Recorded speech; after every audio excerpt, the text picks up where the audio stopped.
So this was the first tree we planted in this park.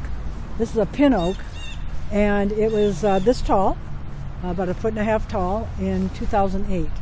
And now it's about 61 feet tall.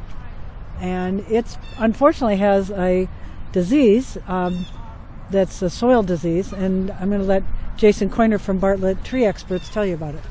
Yeah, so this pin oak has bacterial leaf scorch, and what it is it's a it disrupts the transport mechanism of the tree. So it basically plugs the xylem vessels that otherwise transport water and nutrients into the upper canopy. And then when you look at a tree, if you kind of looked at the stump, basically it'll start affecting a portion of the tree, which you normally don't even notice the disease until you get to like August or September. But then you'll see some browning, some early fall color, some flagging in this one little section of the tree. So if you don't get on the treatments early, it kind of moves through the tree pretty quickly. And basically, if you were looking down at the stump, you kind of have this pie slice that keeps opening up and it keeps working around the tree. So then pretty soon, half the canopy is affected, 3/4 of the canopy is affected. So it's very crucial to get it treated early. Essentially, you got like a spring injection in May, but once it hits full leaf expansion, we come out and we inject it with an antibiotic. Unfortunately, it is a disease there's no cure for, so it's just something that has to be done on an annual basis if you really want to keep the tree. Another thing that we do here in this park, because there's so many oak trees that are also susceptible to it, is like we don't want it's spread by a little leaf hopper, so it feeds on an infected tree, then it transmits the bacterial disease to another tree. So how does it do that? Basically, it's a carrier. It vectors the disease. So leaf hoppers are pretty much non-issue otherwise. You really wouldn't even notice the feeding damage from leaf hoppers, but they do have the ability to spread that bacterial disease back and forth.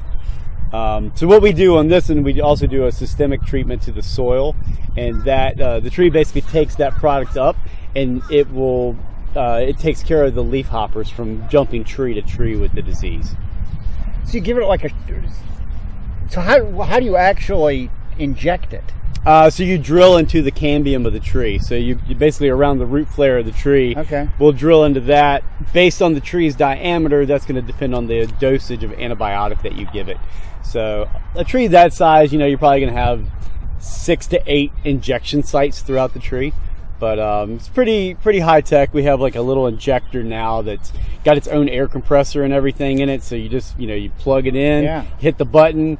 You see the pressure drop on the machine, it beeps, you move to the next hole, and so on and so forth. So what on that tree distinguishes that it has this disease?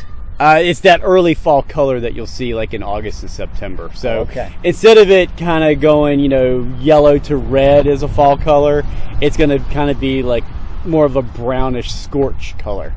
So it's gonna look like a drought injury, but it's gonna be very concentrated to one portion of the tree. So I saw a little bit of a dieback it was a few years back, and I called Jason. So that's what everybody should do. We just had Jason walk through our entire yard. It's no charge, and what he does is he looks at everything and assesses if there's pruning that needs to be done, if there's diseases, if there's scale, all of those types of things. And if you catch it early enough, then you save your plants. Otherwise, if we lose this tree, and this is a special tree to us, this is the first tree we planted, and so we wanted to save it, and it does cost us a few dollars, but we're not treating a whole lot of trees and plants in the city because we've tried to plant the right tree at the right place. We've tried to make sure that we have diversity. So in this park, we've got swamp white oaks, we've got cedars, we've got red buds, red oaks, pin oaks, all kinds of different trees, so that they can't do that thing where everybody just puts one kind of tree in their yard and then everything spreads and then everything dies. That's the worst way to go. One problem amongst all your trees versus having things that can kind of balance other things out. And for you to come in and be able to do that, I mean, it's like getting, your car checked over.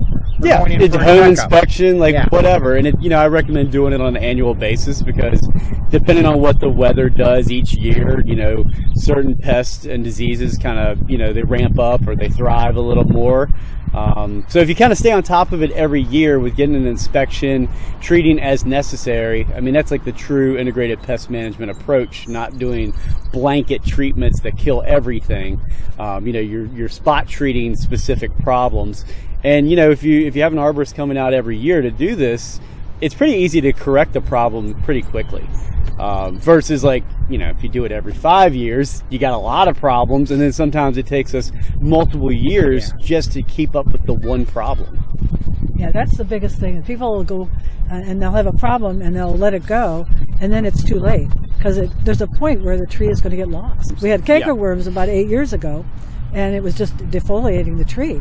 And then all of a sudden, they've gone away. We haven't seen them in a few years. And Jason tells me he doesn't see them in the area. So that's the thing, is he also knows the trends that are happening throughout the region. Yeah, I mean, we're covering 4 to 5 counties. So, I can see things that pop up in certain areas because the weather is a little more advanced, especially as you get further east. And I can kind of predict what's going to be coming this way.